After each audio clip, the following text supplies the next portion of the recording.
You ever walk inside of a home and you notice the curtains go all the way down to the carpet?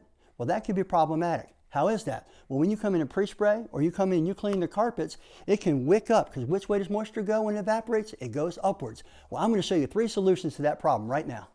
The first solution is a hanger, and I prefer a plastic one over a metal one because you never want any rust marks on somebody's curtains now, do you? All you do is work it through and get it about halfway up, maybe 3/4, then hang it up, and you're good to go.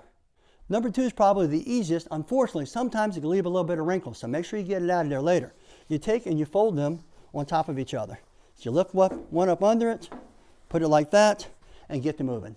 Third and favorite one is these little TMF clips we had made. They're chip clips. Sometimes we'll throw them in with our Rob's Essential packages. All you do is fold it up, squeeze it just a bit, take and put the chip clip there. It'll hold it right in place, and you can get to cleaning.